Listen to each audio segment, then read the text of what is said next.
Hi, I'm Alison. I'm Jamie from The Kills. And you're watching Records in My Life on northerntransmission.com.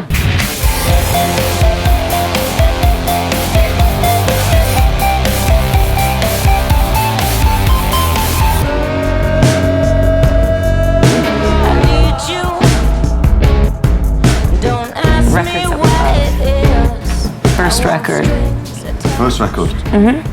Well, Any record. I've been listening a lot this morning, over and over again, to Black Dots by Bad Brains, which is phenomenal in its energy. And in the fact, I just think it's really wonderful that something was recorded in basically a squat, with each member of the band in a different room, fed down by wires into a 4-track cassette machine, and that it was recorded in the early 80s, and like God knows how many decades later, it still makes me jump up and down, and it just puts paid to the idea that you need things to make something kind of musically important or culturally important. And that Bad Brains record is phenomenal. Like, a song that I play so much from it is it's called The Man Won't Annoy Ya, and it's kind of a weird situation for Bad Brains. They were in a very kind of white hardcore DC hardcore scene, and they were like black guys in a hardcore band, and it was just that immediately is just kind of sets everything off kilter.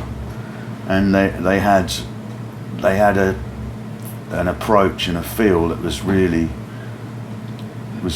phenomenal. And that's the song The Man Won't Annoy Ya is them sort of going to their, I guess, dub reggae Jamaican roots and playing this beautiful dry reggae tune with the most incredible bass line. Yeah, I was dying listening to that. Maybe from there we can go to PJ Harvey's 4-track demos. Oh yeah. Another record that sounds so great and has held up over time, and was still recorded on 4 tracks. Totally recorded on 4-track, and again it shows that you don't need a studio to make something phenomenal, and you don't need a band. It's just there's that song, or you don't need 4/4 rhythm or anything.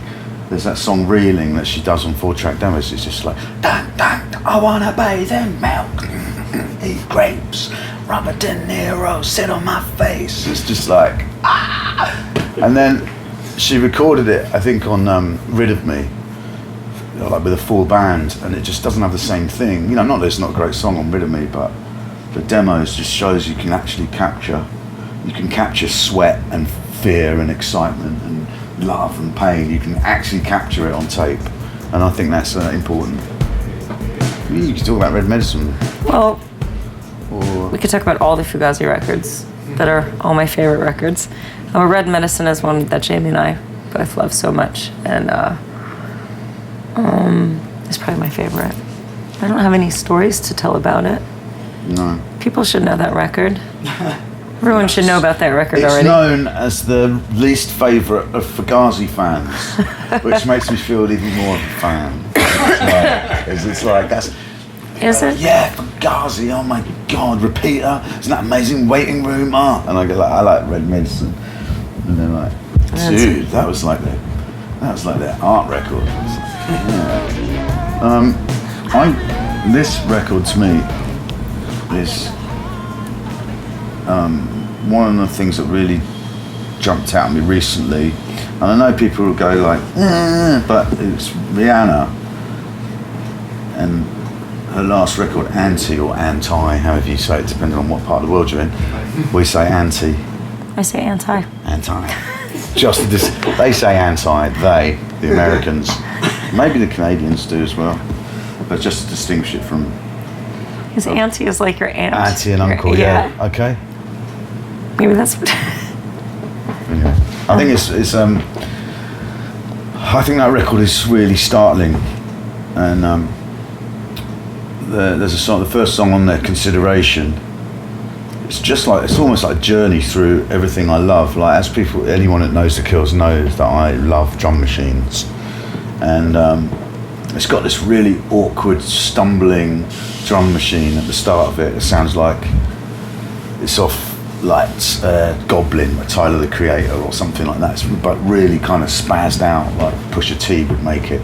And then she comes in with this beautiful dance hall vocal, or like sort of ragga dance hall thing, and then it just goes off on this just glorious. It goes off on this journey of like almost like psychedelia, and gets really pensive, and it's just almost like a journey through everything I love. You know, drum machines obviously close to my heart. Ragga and dancehall. I'm a massive fan of Lee Scratch Perry and King Jammy and King Tubby, and you can hear all that on this record. I think it's phenomenal.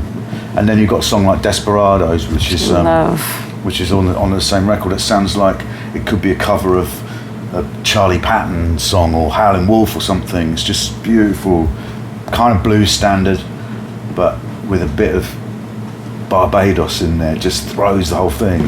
I love that record. I think I know a lot of people will say things like, I like Britney Spears as a kind of post-irony kind of thing, but Rihanna, this record is different. You've got to check it out. If you don't like it, then you don't like music. No,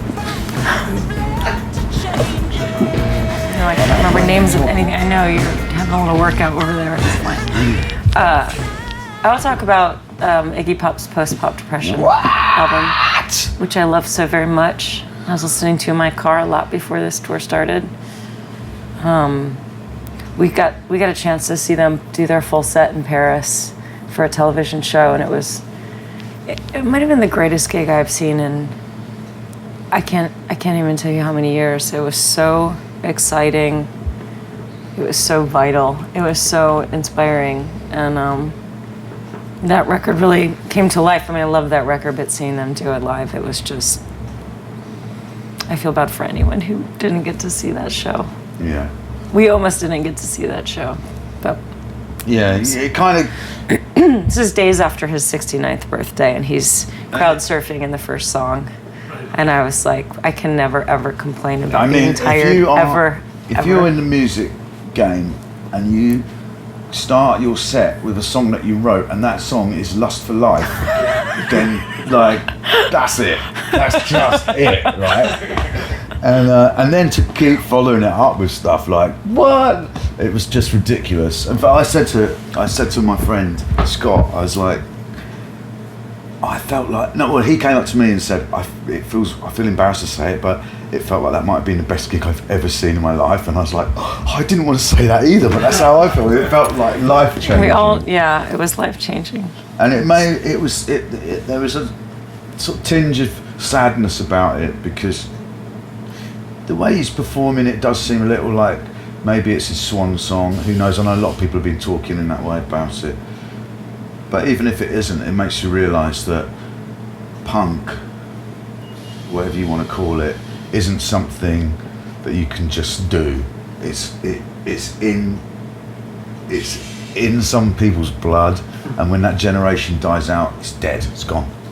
And he might be the last survivor. You know, we can all appropriate punk, but there's no doubt about it. He's it. He is absolutely it. There I go talking again.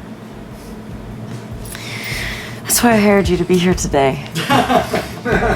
What? That's why I hired you to be here today. Thank you. Mm-hmm. What's that? One last record. What's a record maybe you guys bonded on early on?